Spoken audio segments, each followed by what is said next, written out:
संवाद उपनिषद श्रृंखला में आज का विषय गुरु भाग 4। गुरु शब्द ग्रह धातु से बनता है। ग्रह का अर्थ है निगल लेना, अर्थात जो शिष्य के पापों को निगल जाए वही गुरु है। अत्यंत दुष्कर कार्य है गुरु का। शिष्य को जानना, उसकी भाव भूमि को समझना, उसके पूर्व जन्म के संस्कारों को समझना और उसके आगे का विस्तार क्रम तय करना सभी गुरु के कार्य हैं। जीवन का ज्ञान ऐसे है तक सीमित होता है जो हमारी वर्णमाला को देखकर समझा जा सकता है। यदि किसी व्यक्ति ने पूर्व जन्म में पैसे फै तक का ज्ञान अर्जित कर लिया है तो इस जन्म में उसको आगे का ज्ञान चाहिए। बिना समझे यदि उसे वापिस ए आ ई से शुरू करा दिया जाए तो अनर्थ हो जाएगा। एक तो उसका मन ही नहीं लगेगा, हो सकता है कि पिछला जन्म भी सिमटने लग जाए। इस धरातल पर गुरु की भूमिका बहुत ही महत्वपूर्ण हो जाती है। गुरु महिमा से हमारे शास्त्र भरे पड़े हैं, किंतु केवल पात्रता वाले गुरु के लिए ही ये बातें लागू होती हैं। गुरु जो अहंकार मुक्त होकर शिष्य को तैयार करता है, वह स्वयं को ऋषि ऋण से मुक्त करने के भाव से ज्ञान का प्रसव करता है। लोक कल्याण के भाव से इसको तप रूप मानता है। वह पूर्ण मनोयोग से शिष्य को अपना प्रतिबिंब मानकर अपने प्रतिनिधि के रूप में तैयार करता है। भावी जीवन की आवश्यकताओं को पूरा करने की दृष्टि से उसको तैयार करता है। जीने की सामर्थ्य प्रदान करता है। भले बुरे में भेद करना सिखाता है। ईश्वर में आस्था प्रतिष्ठित करता है। जीवन में शांति का मार्ग प्रशस्त करता है। ज्ञान का आलोक दान करता है। ज्ञान के भी कई धरातल हैं। इंद्रिय ज्ञान और ऐतिंद्रिय ज्ञान दोनों का समावेश होना विकास के लिए आवश्यक है। इसके लिए व्यक्ति के सूक्ष्म धरातल को तैयार करना पड़ता है। उपासना का मार्ग, मंत्र दीक्षा आदि इसी क्रम को आगे बढ़ाते हैं।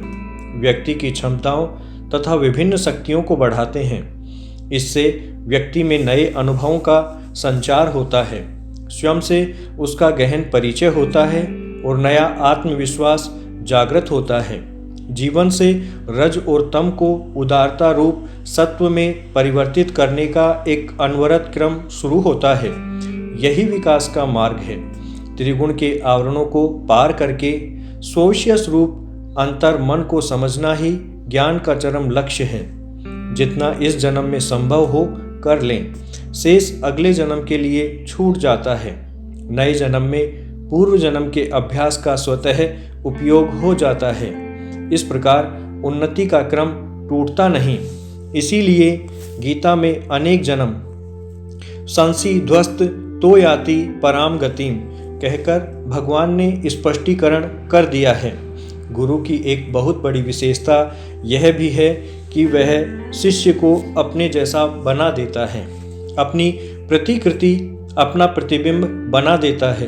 जो कुछ उसने अपने जीवन में अर्जित किया वह सब कुछ अपने शिष्य के भीतर स्थायी रूप से स्थापित कर देता है।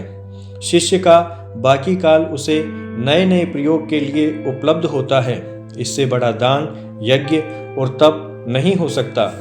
गुरु अपने जीवन की धरोहर दे देता है। भारतीय संस्कृति में यही गुरु की महिमा है। पश्चिमी देशों में गुरु की यह महिमा नहीं दिखाई देती। वहाँ टीचर होते हैं जिनका स्टूडेंट के साथ कोई नाता नहीं होता। एक साल एक टीचर पढ़ाएगा, अगले साल दूसरा कोई।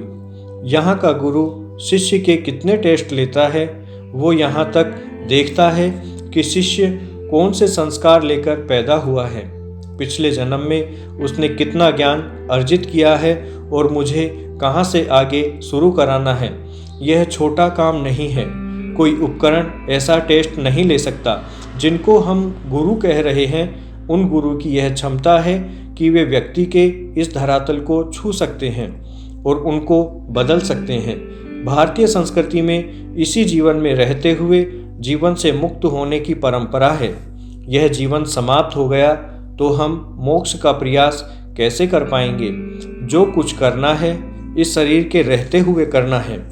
इस अवधारणा ने हमारे तीनों सिद्धांत, आधि दैविक, आधि भौतिक और आध्यात्मिक का प्रारूप तैयार किया है आम व्यक्ति के लिए। यह इस संस्कृति की इतनी बड़ी देन है कि आज तक हमें कोई विचलित नहीं कर पाया। पिछले कुछ वर्षों में हमारी संस्कृति पर कितने कुठाराघात हुए, कितनी संस्कृतियां आकर जा चुकी, लेकिन आज तक हम अपनी एक भी धरोहर को खो नहीं पाए। जहां हाथ डालते हैं वहीं लगता है कि बहुत कुछ हमारे मतलब की बातें हैं। हमारी शिक्षा की सबसे बड़ी कमजोरी है कि कोई भी लक्ष्य बनाकर जीने को तैयार नहीं है। हर कोई जीना चाहता है, लेकिन विडंबना यह है कि उसे पता ही नहीं कि वह क्यों जीना चाहता है, क्या करना चाहता है जीकर, कहाँ पहुँचना चाहता है, क्या बनना चाहता है। यह लक्ष्य बोध नहीं है। आज की शिक्षा में तो यह दिशा निर्देश बिल्कुल भी नहीं है। तो फिर सृष्टि के अन्य प्राणियों के जीवन और हमारे जीवन में अंतर कहाँ रह गया? एक ही तो अंतर है। कुछ मामलों में हम अपने भाग्य विधाता हैं। हम निर्णय कर सकते हैं, उस निर्णय को अपने पर लागू कर सकते हैं। दूसरे प्राणी नहीं कर सकते। उनको प्रकृति के नियमों के आधार पर ही जीना और मर जाना है। उनको हम भोग योनि कहते हैं, हम कर्म योनि में हैं। कर्म योनि को सार्थकता देने का काम एक गुरु ही कर सकता है, दूसरा कोई नहीं, माँ बाप भी नहीं। इसीलिए हम कहते हैं गुरु द्विज बनाता है, पुनर्जन्म देता है, आंखें खोलता है, अपना स्वरूप समझाता है। फिर भी हमारा अहंकार होता है कि ज्ञान मेरा है। हम यह मान लें कि जिस ज्ञान के साथ मैं जी रहा हूँ वह मेरा नहीं है, गुरु प्रदत्त है, तो शायद अहंकार रास्ते में नहीं आएगा।